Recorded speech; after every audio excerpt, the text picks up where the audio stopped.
अस्सलाम वालेकुम एवरीवन, कैसे हैं आप सब। होपफुली सब ठीक ठाक होंगे। अल्हम्दुलिल्लाह मैं भी बिल्कुल ठीक ठाक हूँ। और रमज़ानुल मुबारक मज़ीद करीब आता जा रहा है। आज अंदाज़ा हो गया कि अब चंद ही दिन बाकी रह गए हैं रमज़ान के आने में, और बस जल्दी जल्दी से रमज़ान की तैयारियाँ शुरू हमने कर दी। आज हमने करनी है जी पूरे घर की डीप क्लीनिंग। इसमें आज मैं अपने किचन की भी डीप क्लीनिंग करूँगी और साथ में पूरे घर की भी करूँगी। किचन की काफ़ी ज़्यादा मैं डीप क्लीनिंग ऑलरेडी कर चुकी हूँ। जो अंदर वाली इनर वाली साइड से अलमारियाँ वगैरह होती हैं वो मैंने सारी साफ़ कर ली हैं, बर्तन अरेंज कर लिए हैं, सारे बर्तन निकाल के उनको अच्छे से मैंने वापस साफ़ सुथरा करके रखा है। तो अलमारियों के अंदर से तो मैंने बहुत अच्छे तरीके से किचन की डीप क्लीनिंग कर दी हुई है, लेकिन अब बाकी रहती है जो बाहर वाली साइड से है, आउटडोर से उसके ड्रॉ वगैरह। इसमें सबसे पहले मैं किचन की विंडो साफ़ करूँगी, यहाँ से मैं अपना काम स्टार्ट करूँगी और उसके बाद वन बाय वन करके सारे कमरे, उन कमरों में जो पंखे लगे हुए हैं वो भी साफ़ करूँगी। कर्टन्स वगैरह वो भी उतारने हैं, उन सबको मैंने वॉश करना है। कुछ कर्टन्स को मैंने ड्राई क्लीन करवाना है। ये सब काम मैंने आज करने हैं और हर रमज़ान आने से पहले मेरा यही रूटीन होती है, मैंने ये सब काम ज़रूर करने होते हैं, क्योंकि रमज़ान में हमें बिल्कुल भी इतना टाइम नहीं मिलता कि हम इबादत भी करें और इन सब कामों में, सफाइयों में अपना जो एनर्जी है, अपनी ताकत वो भी वेस्ट करें। उससे अच्छा है कि हम लोग रमज़ान आने से पहले ही पूरा घर अच्छे तरीके से साफ़ कर लें। और ये आज का जो व्लॉग है ये 2 दिनों का व्लॉग है। इसमें मैंने कुछ ऐसे क्लिप्स हैं जो एक दिन पहले ही रिकॉर्ड किए थे और एक दिन आज के दिन मैंने रिकॉर्ड किए हैं, क्योंकि एक दिन में पूरे घर को इस तरह से क्लीन करना मेरे लिए बहुत मुश्किल था, क्योंकि मैं अकेली होती हूँ। मैंने हर चीज़ को मैनेज करना होता है, कुकिंग भी करनी होती है, बच्चों को भी देखना होता है, सब चीज़ें मैंने करनी होती है। तो इस वजह से मैंने ये 2 दिन में ये सारा व्लॉग शूट किया था और इसके छोटे-छोटे क्लिप्स मैंने रिकॉर्ड किए थे और सबको इकट्ठा करके मैं एक व्लॉग आपके सामने लेकर आई हूँ। तो इस वक्त जो है वो सुबह का टाइम था। नाश्ता मैंने बच्चों के लिए बना लिया था, पराठे अंडे वगैरह बनाए थे और आज मैंने किचन की सारी सफाई शुरू की है।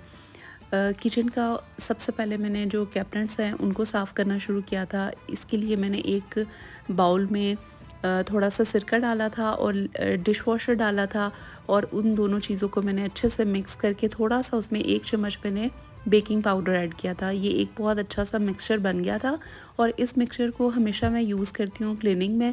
इस तरह से जो कैबिनेट्स की सफाई होती है ना वो बहुत अच्छी सी हो जाती है। चिकनाई वगैरह अगर कैबिनेट्स पर लगी होती है तो वो भी बहुत अच्छे तरीके से साफ़ हो जाती है। तो इस तरह की डिश वॉशर जो है ना वो आप घर पे बना लिया करें। बाज़ार से ये सब चीज़ें मिलती तो हैं, ग्रीस उतारने वाले काफ़ी लिक्विड्स मिलते हैं, लेकिन वो काफ़ी कॉस्टली आते हैं, तो इसलिए मैं वो यूज़ नहीं करती। मैं खुद ही घर में हमेशा ये बना कर रख लेती हूँ और सेम डे पे जिस दिन आपने सारी सफाई करनी हो इंस्टेंट आप उसी वक्त बनाएं, क्योंकि इसका जो असर होता है ना वो थोड़ी देर बाद ही निकल जाता है। अगर हम इसे बनाकर किसी जगह में किसी बॉटल वगैरह में सेव करके रख लें तो वो उसका जो ज़्यादा इफ़ेक्टिव होता है ना, जो असर होता है उसका, वो ख़त्म हो जाता है। इसलिए हमेशा जब भी मैंने सफाई करनी हो, टाइल साफ़ करनी हो, कैबिनेट साफ़ करने हो या फिर पंखे वगैरह साफ़ करने हो, तो इन सब चीज़ों के लिए मैं इस तरह से बना कर रख लेती हूँ। तो आज मैंने सबसे पहले किचन ही साफ़ करना शुरू किया था और किचन के जो हैं वो सारे कैबिनेट्स वगैरह साफ़ करने थे और कुछ ऊपर वाली साइड के जो जार्स वगैरह थे ना वो मैंने साफ़ करने वाले बाकी रह गए हुए थे। जो नीचे के जार्स थे ना कुछ दिन पहले मैंने वो साफ़ किए थे। जब मैंने सारे ड्रॉ में से जो जार्स वगैरह और बर्तन वगैरह निकाल के उनकी डीप क्लीनिंग की थी, उस टाइम मैंने जो इनर साइड पे मेरे जार्स पड़े होते हैं वो सब मैंने उसी वक्त साफ़ कर लिए थे। अब ये लास्ट वाले जार्स बाकी रह गए थे। बाकी अल्हम्दुलिल्लाह पूरा किचन ऑलमोस्ट साफ़ हो गया हुआ था। इसमें मेरे कुछ प्लांट्स वगैरह भी थे, वो भी मैंने साफ़ किए और इनको भी उसी लिक्विड के साथ मैं साफ़ कर लेती हूँ और ये इतने नीट एंड क्लीन हो जाते हैं और इस तरह से ना आपको बहुत ज़्यादा मेहनत भी नहीं करनी पड़ती। ऊपर वाली साइड से ही मैंने साफ़ किए थे, अंदर वाली साइड पे मसाले वगैरह अंदर होते हैं तो वो भी आपको निकाल के एक साइड पर रख के इनको 2-3 दिन के लिए खुशक करने की ज़रूरत ही नहीं पड़ती। जस्ट आप इसको जो गीला कपड़ा होता है जिस पे लिक्विड लगा है उसको लगा के अच्छे तरीके से इसको मल लें और उसके बाद सादे कपड़े से इसको अच्छे तरीके से साफ़ कर दें, तो ये नीट एंड क्लीन हो जाते हैं।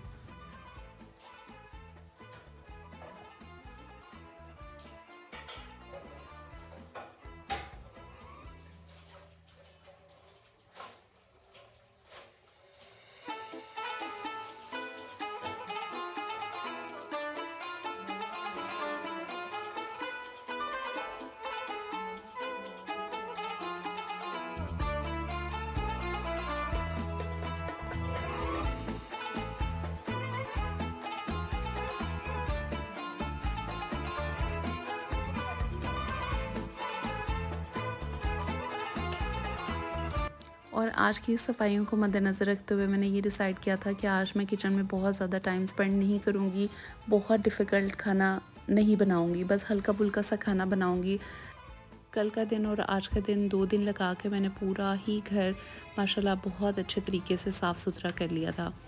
तो कल मैंने अब्बू के रूम की सबसे पहले सफाई शुरू की थी। उनके कल मैंने कर्टन्स वो अच्छे से मैंने साफ़ किए थे और पहले मैंने कर्टन सारे उतार कर उनकी विंडो को बहुत अच्छे तरीके से साफ़ किया। और विंडो जो है वो काफ़ी गंदी हुई हुई थी। इसके आगे जो है वो कर्टन्स होते हैं ना, तो फिर विंडो की सफाई करना थोड़ा सा मुश्किल लगता है, लेकिन मेरी कोशिश होती है कि मैं महीने में एक बार अब्बू के रूम की ना बहुत अच्छे तरीके से डीप क्लीनिंग कर दूँ। तो अभी तकरीबन 20-25 दिन पहले ही मैंने अब्बू की विंडो बहुत अच्छे तरीके से साफ़ की थी, लेकिन आज जब कर्टन उतारा तो फिर से बहुत ज़्यादा मिट्टी थी। वैसे भी थोड़े दिन पहले काफ़ी ज़्यादा हवाएं चलती रही हैं, तो वैसे तो कल से बहुत तेज़ हवा चल रही है, उसकी वजह से भी काफ़ी मिट्टी जो है वो घर में आई हुई थी। तो इनका अब्बू के रूम का जो विंडो था वो मैंने पूरे अच्छे से साफ़ किया, शीशे इनर और बाहर वाली साइड से भी साफ़ कर दिया। अब्बू की जो रूम है उसके बाहर वाली साइड पर एक छोटी सी बालकोनी है और ये जो टेरेस है ना, ये बहुत कम यूज़ होता है, यहाँ पर बहुत कम हमारा जाना होता है क्योंकि ये घर की बैक साइड है, तो इस वजह से इस साइड पर कोई ज़्यादा आता जाता नहीं है। तो तकरीबन 2 महीने पहले ही मैंने इसको वॉश किया था। उसके बाद आज फिर मैंने सोचा कि इसको भी अच्छे तरीके से वॉश कर लूँ। जब घर की डीप क्लीनिंग हो रही है तो इसको भी साथ ही लगते हाथ में धो दूँ। उसके बाद फिर अब्बू के कर्टन्स अच्छे से मैंने झाड़ लिए थे पहले, उसके बाद मैंने 1 बाय 1 करके अब्बू की ऑटोमेटिक मशीन है, रूम उनके वॉशरूम में ही है, तो उधर ही मैंने इसको धो दिए थे और एक-एक करके ही धोया था। तो इस तरह से मशीन के ऊपर ज़्यादा बर्डन नहीं पड़ता, तो बहुत ईज़ी हो जाता है इस तरह से वॉश होना और अच्छे से धुल भी जाता है। तो अब्बू का जो है वो कर्टन मैंने वॉशिंग मशीन में डालने के बाद फिर उनके रूम की डीप क्लीनिंग स्टार्ट कर दी। आज मैंने उनके रूम की ना थोड़ी सी सेटिंग भी चेंज की थी। काफ़ी दिनों से मैं सोच रही थी कि उनके रूम की थोड़ी सी सेटिंग चेंज कर दूँ। तो फिर मैंने जब सफाई स्टार्ट की तो फिर तभी मैंने ये काम शुरू कर दिया था। सबसे पहले वो जो उनका काउच था, सोफ़ा कम बेड था, उसकी सेटिंग चेंज की, उसकी थोड़ी सी पोजीशन मैंने चेंज कर दी। और इस ट्रॉली पर अब्बू की रोज़मर्रा की चीज़ें पड़ी होती हैं, जो उनके नट्स वगैरह होते हैं या बिस्किट्स, कुकीज़ वगैरह जो भी चीज़ें होती हैं यहाँ पर पड़ी होती हैं। तो और कुछ ऑयल्स वगैरह होते हैं, उनकी मेडिसिन्स होती हैं जो डेली बेस पे उन्होंने यूज़ करनी होती है। तो इसको भी मैंने, इस ट्रॉली को भी बहुत अच्छे तरीके से साफ़ किया। इसकी सब चीज़ें उतार कर तो फिर मैंने इसको बहुत अच्छे से साफ़ करके ना चीज़ें अरेंज करके रख दी थी। अच्छा, मेरे घर में जो जितने भी फ़ैन्स हैं ना, वो महीने में एक बार तो ज़रूर साफ़ हो जाते हैं। अगर मैं 1 महीने में साफ़ ना करूँ तो 2 महीने में एक बार ज़रूर साफ़ कर लेती हूँ। उससे ये होता है, जितने भी मेरे घर के फ़ैन्स हैं ना वो ग्रीसी नहीं होते। सिर्फ़ किचन का फ़ैन थोड़ा-सा ग्रीसी होता है, वो तो आप 15 दिन बाद भी कर लें ना साफ़, तब भी वो थोड़ा-सा ग्रीसी ही रहता है। लेकिन बाकी जो घर के फ़ैन्स हैं ना, वो मेरे तकरीबन साफ़ ही रहते हैं, तो इतना ज़्यादा मुझे टाइम स्पेंड नहीं करना पड़ता इनकी सफाई के लिए। तो उसके बाद मैंने सबसे पहले टेरेस का जो कर्टन था वो वॉश किया। बाकी मेरे बेडरूम का, जो दोनों बेडरूम हैं उनके कर्टन्स जो हैं वो मैंने ड्राई क्लीन ही करवाने थे। तो बेसिकली ये 2 बड़े जो कर्टन्स थे ना, वो वॉश होने वाले थे, जो मैंने वॉशिंग मशीन में ही क्लीन करने थे। और अच्छा, जब भी मैं कर्टन्स को उतारती हूँ ना, तो फिर उनकी जो विंडो की डीप क्लीनिंग होती है ना, वो बहुत अच्छे से हो जाती है। अदरवाइज़ कर्टन्स लगे होते हैं तो उनकी जो सफाई होती है ना, वो इतनी अच्छे तरीके से नहीं हो पाती। तो बस यही मौका होता है कि जब भी कर्टन्स वगैरह उतारते हैं तो फिर हम अच्छे से उनकी सफाई कर लेते हैं। तो अब जी ये जो मेरा टीवी लॉन्च का शैंडलियर है, इसको मैंने क्लीन करना था। ये बहुत बड़ा है और इसको ना क्लीन करना बहुत मुश्किल है क्योंकि ये बहुत हैवी है और मुझे इसको साफ़ करने से हमेशा बहुत ज़्यादा डर लगता है। तो इसको मैं बहुत एहतियात से, बड़े तरीके से मैं इसको साफ़ करती हूँ और इसको साफ़ करने में कम से कम मेरा ना 1.5-2 घंटे लग गए थे। तो इसको मैंने बिल्कुल सेपरेट साफ़ किया था और इसका जो व्लॉग है वो मैं प्रॉपर शूट नहीं कर सकी क्योंकि एक तो ये बहुत ऊपर वाली साइड पर था और दूसरा कि इसको ना, बस मुझे बहुत ज़्यादा डर लगता है कि ये टूट ना जाए मेरे से। इसके बाउल जो हैं वो बड़े नाजुक से हैं और बड़े उनको ना ध्यान से, एहतियात से साफ़ करना पड़ता है। तो एक-एक करके मैंने बहुत एहतियात से इनको साफ़ किया था और इनका मैं प्रॉपर इसकी वीडियो भी शूट नहीं कर सकी थी। तो अब ये जो टीवी लॉन्च का मेरा फ़ैन था, उनकी मैं सफाई स्टार्ट कर दी थी। इसको भी मैंने अच्छे से क्लीन कर लिया था। तो इस तरह ये जो मैंने एक बाउल रखा हुआ है ना, इसी में मैंने वो मटेरियल बना कर रखा हुआ है। वो जो लिक्विड मैंने अभी आपको बताया ना, उस पे मैंने डिश वॉश यूज़ किया है, साथ में मैंने सिरका और थोड़ा सा बेकिंग पाउडर वो ऐड किया है। इन सब चीज़ों को मैंने अच्छे से मिक्स करके ना पानी में, तो इस बाउल में रखा हुआ था और उसी से मैं स्पंज की मदद से सारी चीज़ें साफ़ करी थी। तो इस तरह ना बहुत ईज़ी हो जाता है क्लीनिंग करना और बहुत जल्दी से साफ़ हो जाते हैं। तो आप जब भी इस तरह की डीप क्लीनिंग करें ना, तो ये लिक्विड ज़रूर बना लिया करें। अच्छा, अब घर की जितनी लाइट्स वगैरह थी ना, उनको भी मैंने साफ़ करना था और उनके ऊपर भी बहुत ज़्यादा गहरी मिट्टी आई होती है। तो उसकी वजह से ना काफ़ी उसके ऊपर ना निशान होते हैं और थोड़ी सी ग्रीसी भी हुई होती हैं। उनको भी मैंने इसी लिक्विड से साफ़ किया था। और ये सब काम जो है ना, वो आप बहुत एहतियात से करें। जब आप घर की डीप क्लीनिंग कर रहे हो ना, तो आप दूसरे कामों की तरफ ध्यान बिल्कुल भी ना दें, कुकिंग की तरफ या कोई और काम उसकी तरफ ध्यान ना दें। बस तवज्जो से इसी काम को करें, फिर ही आपका काम बहुत ईज़ी और बहुत अच्छा साफ़ सुथरा हो जाता है। और इस तरह की जो ज़्यादा डीप क्लीनिंग होती है ना, वो हमेशा मैं रमज़ान से पहले करती हूँ। बाकी दिनों में थोड़ी थोड़ी जो है वो सफाई साथ साथ चलती रहती है। लेकिन ये वाली जो डीप क्लीनिंग होती है ना, ये हमेशा मेरी रमज़ान से पहले ही होती है, ताकि मैं बहुत ज़्यादा रमज़ान में जो है वो इस तरह के कामों पर ध्यान ना दूँ, सिर्फ़ कुकिंग करूँ और साथ में अपनी इबादत करूँ। तो यहाँ पर मैंने काफ़ी काम कर लिए हुए थे, तकरीबन आधा घर जो है वो डीप क्लीन हो चुका था। तो उसके बाद फिर मैं किचन में आ गई थी। अब मैंने पकाने थे आज टिंडे, और ये वाले जो टिंडे हैं ना, ये आज फ़र्स्ट टाइम मैं पका रही थी। इस तरह की ये शेप होती है, इसके ऊपर छोटी सी एक डंडी सी लगी होती है, और ये मैंने ना पहली बार पकाए हैं। मेरे हस्बैंड काफ़ी दिनों से मुझे कह रहे थे कि ये वाले जो टिंडे हैं ये किस तरह से बनते हैं, तुम्हें पकाने आते हैं। अच्छा, ये जो टिंडे हैं ना, ये मैंने काफ़ी बार मुख्तलिफ़ वेजिटेबल शॉप पे देखे हैं और ये बहुत कॉमन हो चुकी है ये वाली वेजिटेबल। लेकिन मैंने आज फ़र्स्ट टाइम ट्राई किए थे, तो मैं सोच रही थी कि मैं इसको किस तरह से बनाऊंगी। तो जस्ट बस मैंने ख़ुद ही ये डिसाइड कर लिया कि मैं इसको इस तरीके से बनाऊंगी और ये ट्राई करती हूँ। अगर ये इस तरह से अच्छे बने तो फिर मैं ये दोबारा भी कभी बना लूँगी। तो आज मैंने यूट्यूब पे भी कुछ सर्च नहीं किया था कि ये किस तरह बनेंगे, तो बस मैंने ख़ुद से ही जो है ना वो ये इसको ट्राई कर लिया था और अच्छा एक्सपेरिमेंट रहा था। कुकिंग में भी सम टाइम ऐसा होता है कि आपको डिफरेंट एक्सपेरिमेंट करने चाहिए। जिस तरह आप अपनी ज़िंदगी में बहुत सारे एक्सपेरिमेंट करते हैं, इस तरह खाने बनाने में भी आप एक्सपेरिमेंट कर लें तो कोई मुज़ायका नहीं है।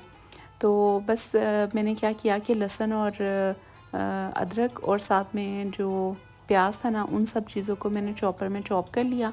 उसके बाद मैंने एक पैन में, एक बड़ी पतीली में थोड़ा सा ऑयल ऐड किया और उसमें मैंने ये सारा जो मसाला मैंने तैयार किया था, प्याज, लहसुन और अदरक का, जिनको मैंने चॉप किया था, वो इसमें मैंने ऐड कर दिया। इसको ऐड करके मैंने उसको अच्छे से सौते कर लिया।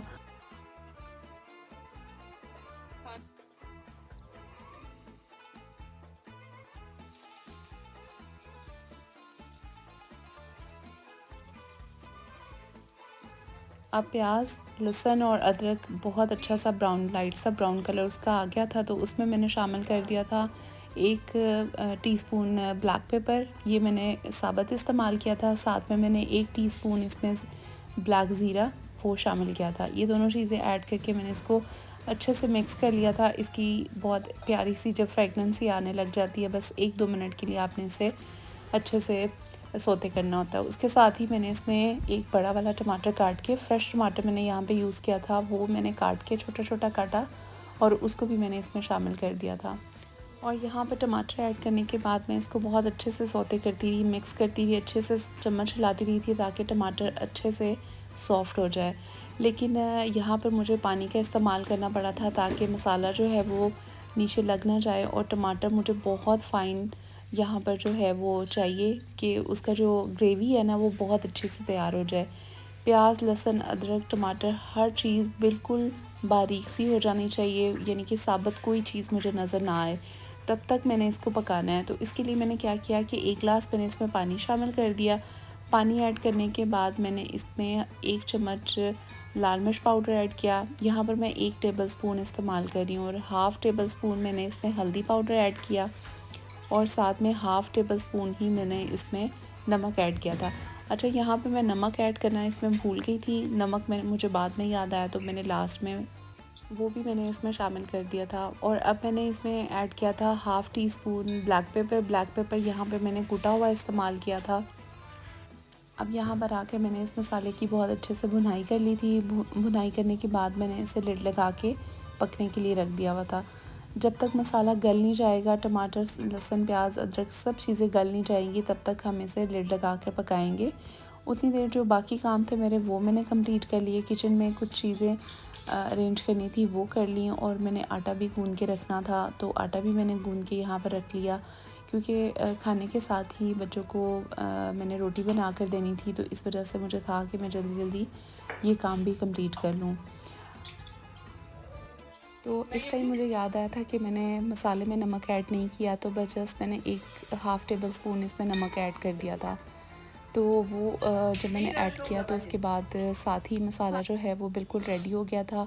और फिर मैंने इसे अच्छे से भूना। यहाँ पर मसाला बहुत अच्छा तैयार हो गया हुआ था, ऑयल जो है वो सेपरेट हो गया हुआ था।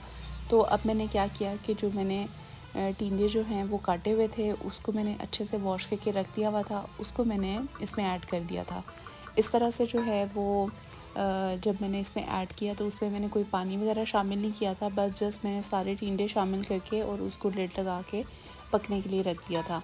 यहाँ पे कुछ टमाटो मुझे थोड़े से नज़र आ रहे थे, तो उनको भी मैंने स्पून की मदद से ना अच्छे तरीके से मैश कर लिया था, क्योंकि हमें बहुत मैश टमाटो चाहिए। इस वजह से मैंने उसको जो है वो बहुत अच्छे तरीके से जो है वो नरम कर लिया था। तो अब बस टिंडे मैंने इसमें शामिल कर दिए हैं। टिंडे शामिल करके तो फिर मैं इसको अच्छे से ज़रा भून रही थी, ताकि सारे टिंडों पे मसाला अच्छे से लग जाए। और इस तरह से भूनने से ना ज़रा जो इसकी हांडी का जायका है ना, वो थोड़ा अच्छा सा आ जाता है। और उसके बाद जो है वो फिर मैंने इसको लिड लगा दिया था। यहाँ पे मैंने पानी का एक कतरा भी ऐड नहीं किया था। पानी इसमें ऐड नहीं करना, इसको इसी के पानी में पकाना है। मुझे था कि अगर ये इसमें मैं पानी पहले शामिल कर दूँगी तो ये ना हो कि ये जो है वो हार्ड हो जाए या बहुत ज़्यादा एक्स्ट्रा ऑर्डिनरी नरम हो जाए। जिस तरह से तोरियाँ पकाते हैं ना, तो वो तोरियाँ मैं काफ़ी ज़्यादा पकाती हूँ, तो इसलिए मुझे अंदाज़ा था कि इसकी जो टाइप है, जब मैंने इसको काटा था ना, तो ये तोरी टाइप ही लग रहे थे। तो फिर उससे मुझे अंदाज़ा हुआ कि ये तोरी की तरह ही पकेंगे। तो फिर मैंने ये तोरी वाला जो मेथड था ना, वो मैंने इसमें अप्लाई कर दिया, उसी तरीके से मैंने इसको पका लिया। तो अब 5 मिनट के बाद ही ये इस तरह से सॉफ़्ट हो गए थे। तो पानी जो है वो भी इसने काफ़ी ज़्यादा खुद ब खुद छोड़ दिया था। तो इसलिए फिर मैंने इसको लिड लगा के मज़ीद और पका लिया। और उतनी देर जो है वो मैंने धनिया चॉप कर लिया, साथ में ग्रीन चिली चॉप कर ली थी।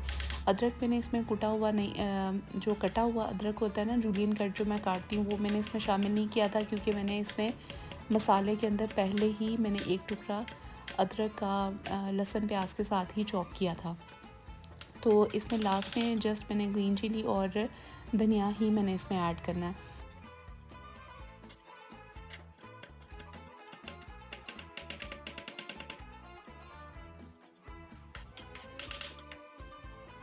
तो सालन ऑलमोस्ट हमारा तैयार हो गया हुआ था। और इस ये ना खुद ब खुद ही भूनते भूनते ही ना बहुत ज़्यादा हल्के से सॉफ़्ट हो गए थे, और थोड़ा सा घुला मिला सा लग रहा था। जिस तरह से तोरियाँ बनती है ना, उस तरह से बना था। अच्छा, मैंने एक जगह पढ़ा था कि ये जो टिंडे होते हैं ना, इनको चकोतरा भी कहते हैं। तो पता नहीं ये बात सच है या क्या है, मुझे तो इस बात का पता नहीं है। मैंने तो पहली बार ही पकाई है। अगर आप लोगों में से किसी को इसका पता हो कि इस सब्ज़ी को क्या कहते हैं, तो मुझे ज़रूर बताइएगा। अच्छा, उसके बाद मैंने इसमें धनिया और सब्ज़ मिर्चें शामिल कर दी, और टेस्ट तो बहुत अच्छा लग रहा था। यहाँ पर मैंने चखा था, मसाला वगैरह टेस्ट किया था, तो बहुत अच्छा लग रहा था। और इसके साथ बाद में फिर मैंने घी वाली रोटियां बनाई थी, और हम सब लोगों ने माशाल्लाह बड़े खुश होकर ये सालन खाया था। मुझे अंदाज़ा नहीं था कि बच्चों को भी ये इतना अच्छा लगेगा। सब्ज़ी बहुत ही मज़े की लग रही थी, और फाइनल लुक तो इसकी माशाल्लाह बहुत अच्छी लगी थी। तो उसके बाद साथ में मैंने चटनी रायता वगैरह भी बना लिया था, ताकि बच्चे खुश होकर इसके साथ खा लें। और इसके अलावा इन दोनों दिनों में मैंने घर की सारी जो जान-नमाज़ें थीं वो भी वॉश की। घर के सारे डोर्स वो मैंने साफ़ किए, और विंडोज़ की बहुत अच्छे तरीके से मैंने डीप क्लीनिंग की थी। तो ये सब चीज़ें जो हैं वो मैं आपको कल के व्लॉग में दिखा दूँगी। एक दिन में सारे व्लॉग को इकट्ठा करना काफ़ी मुश्किल था मेरे लिए। तो बस ये था मेरा आज की डीप क्लीनिंग, आज की सफाई। आप लोग भी अपने घरों में अच्छे तरीके से रमज़ान आने से पहले खूब सफाई करें, घर को साफ़ सुथरा रखें। ताकि रमज़ान में आपको ये सब चीज़ें ना करनी पड़े। रमज़ान में सिर्फ़ और सिर्फ़ आप अपनी इबादतों में मसरूफ़ रहें। अल्लाह ताला आपकी मेरी सब की इबादतें कबूल करे। और ये था मेरा आज का व्लॉग, आज की वीडियो और छोटी सी रेसिपी। आपको कैसी लगी मुझे ज़रूर बताइएगा। हमें एक दूसरे से इस तरह की चीज़ें देखकर मोटिवेशन मिलती है। मेरी कोशिश यही होती है कि मेरा हर व्लॉग आप लोगों को कुछ मैसेज दे और आप लोगों को अच्छा लगे। तो अगर आज का व्लॉग आपको अच्छा लगा हो तो मुझे कमेंट्स में ज़रूर बताइएगा। और अगर आप मेरे चैनल पर न्यू हैं, आज ही आपने मेरा चैनल ज्वाइन किया, तो चैनल को ज़रूर सब्सक्राइब कर दीजिएगा। वीडियो देखने का बहुत शुक्रिया। दुआओं में याद रखिएगा। अपने प्यारों का बहुत ख्याल रखें। मैं मिलूँगी आपसे किसी और अपनी नई वीडियो के साथ। अल्लाह हाफ़िज़।